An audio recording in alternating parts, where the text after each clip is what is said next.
A syndrome of sorts in my bones. By Suspicious Bean. Read by The Devil's Advocate 18. Damien snuck around the corner, a piece of food smuggled from the diner tucked in his pocket. He knelt down, holding the piece of food out in the center of his palm. The cat, young and still far too skinny, crept from the shadows. It ate happily the piece of meat, nuzzling Damien's hand with a low purr. Damien felt himself smile.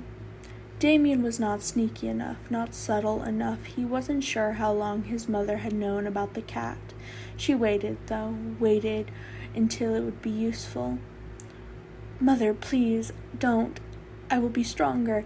That animal means nothing to me. Just let it go." "If it means nothing to you, why don't you do the honors?" I know. No, please, I can't. See, things like these only make you weak, my son. The sooner you learn that, the better. Damien had watched his mother kill many. He was familiar with the sounds, the motions. He'd gotten so good at controlling his reactions. He didn't let his breath tremble, his hands shake, until he was in private. When the cat's body lay limp and bloody on the floor, Damien couldn't control the tears. Alfred the cat, coined Alfie, was a valuable asset to the household. He disliked any newcomers, showing an open hostility that Damien was proud of. He often caught bugs and a rare mouse, keeping the house clean. He stayed in Damien's room at night, always ready to react to strange sounds that could be an intruder. Damien trained him to respond by name, and they were working on fetching. Behind closed doors, or when Damien was sure no one was looking, the training might be more interpreted as play. The scratches behind his ears might not have been rewards for good behavior, but just because Damien wanted to. Often, Alfie guarding Damien's room could look a lot more like the two of them snuggling together under a pile of blankets. It wasn't difficult to tell in the house so full of world-class detectives that Damien loved his cat. They weren't exactly sure why Damien was trying so incredibly hard to hide it, but they were just happy that there was someone Damien seemed completely comfortable around, so they let it be. The softness of the couch contrasted with the raw skin on his hands. The dried blood had been difficult to scrub off. Damien had plenty of experience with dead bodies and blood, of course, but they died when Mother and Grandfather had asked Damien to do so. The man who bled out, who'd been just a little too close to the fight with the robbers, who Damien had been too slow to save, wasn't a death that he needed to happen. It wasn't one Damien had control over. He used to be very good at controlling his reactions, but the past few months with his father must have been softening him. He sat on the couch, the scene switching from warm living room to the bloody wound Damien had put pressure on with every blink. There was tea from Alfred cooling in front of him, which he stubbornly refused to drink. He wouldn't be coddled. The door creaked open a second before Dick entered the room. His eyes landed on Damien, like he'd been searching him out. He walked around the coffee table, coming to sit on the couch next to Damien. "Hey," he said softly with a soft smile on his face. "Hello, Richard." Damien responded accordingly, drawing his back a little straighter. "I heard patrol didn't go so well today." Damien felt himself go tense. Most of the criminals were apprehended, and we made a dent in the larger network of weapons trafficking. There was one fatality. That was probably pretty unsettling, huh? Damien could feel the blood as it oozed between his fingers. He placed his hands down on the couch fabric, feeling the fibers. He caught Dick's glance at his hand. Dick likely saw that he hadn't seen it. Sometimes it was nice to live in a house of near equals, Other times it was very frustrating. Just then, Father walked in. "Oh, are you two talking?" he asked, making like he was going to retreat. "Hey, wait a second," Dick said, getting up. He cast a final glance at Damien before whispering something to Father that Damien couldn't hear. It made Damien's stomach drop a bit. Was he going to be punished for allowing an innocent bystander to die that night?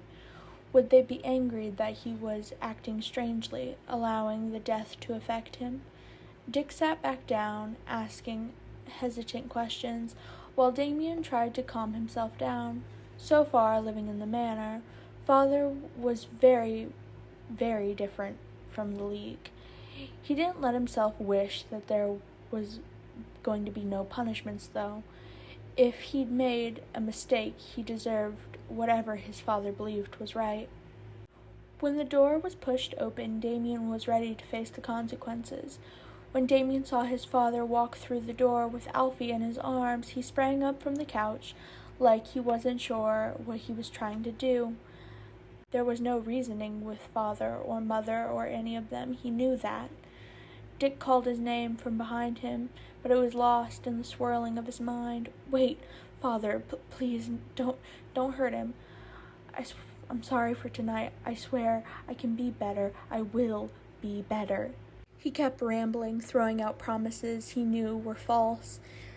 He'd never be strong enough, not truly. His eyes burned, and he wasn't sure why he couldn't stop them. There was a cat, unmoving, unbreathing, a man gasping out his last words. The blood was on Damien's hand.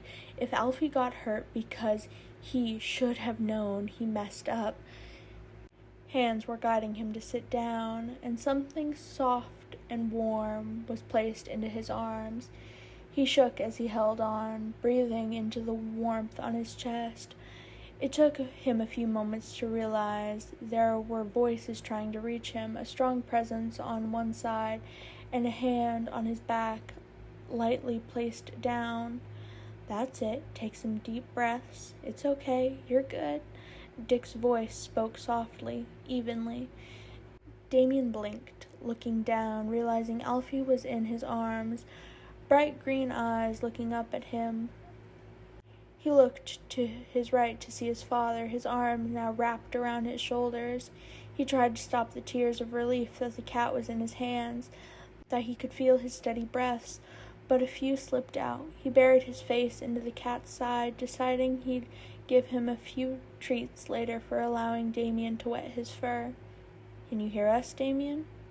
Father asked. It took Damien a moment to realize how he'd been acting. Hot shame poured over his face as he immediately sprang upright.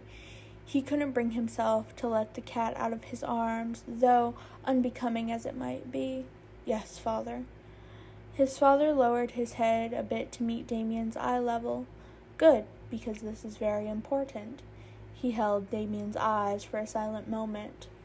"I will never hurt your pets. I will never hurt you or do something that hurts you. If I do, I will apologize. So I'm sorry for startling you by bringing the cat here." "It was my bad," Dick chimed in. "I thought you'd like him to be here." Damien took a breath, trying to eliminate the shakiness. "And I apologize for how I was acting.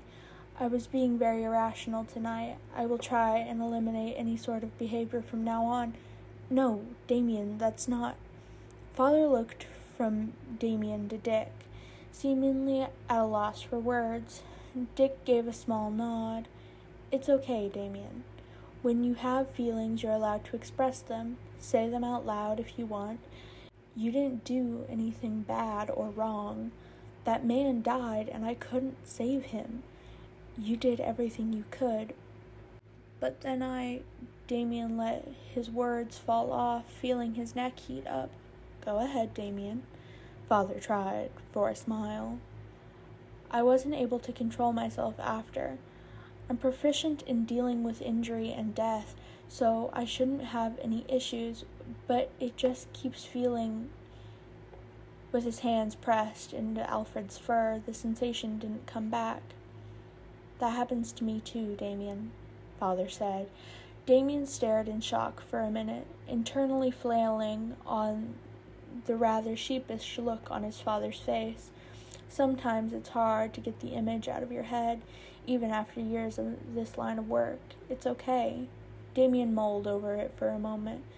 I still think it's unbecoming. His father gave a deep chuckle. It's okay to be a little unbecoming sometimes. Can I ask you a question, Damien? Dick asked. Damien only hesitated for a little bit. I suppose. Why did you think he was going to hurt your cat? Damien grew quiet, looking down at Alfie again. There was a stray that stayed near the perimeter of the league. I would feed it and such. Mother found out about it, and one day when I was underperformed in an ability check, she killed it. The silence that followed unnerved Damien. Bruce removed his hands from his back, still clenched into fists by his sides. Dick looked frozen, eyes wide. Alfie was happily purring in his arms as he stroked his hand over his head.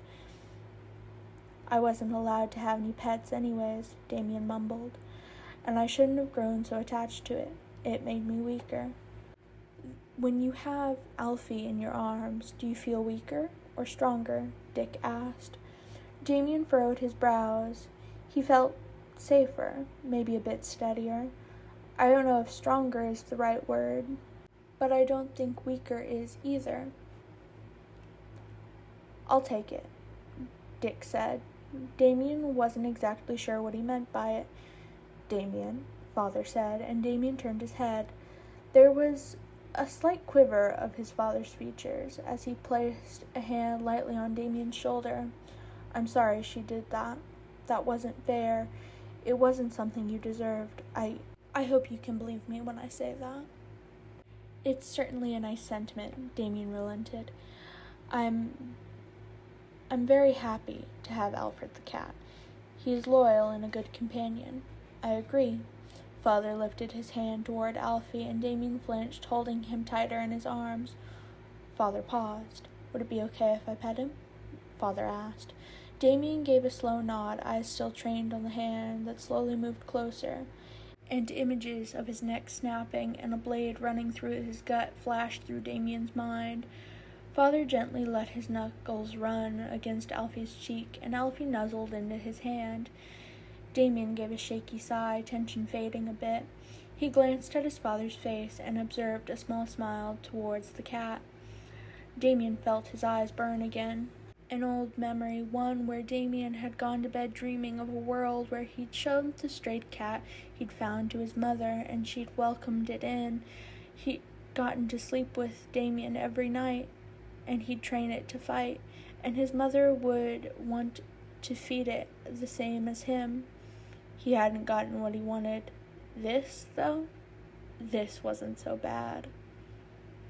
This was A Syndrome of Sorts in My Bones by Suspicious Bean, read by The Devil's Advocate 18. I hope you enjoyed.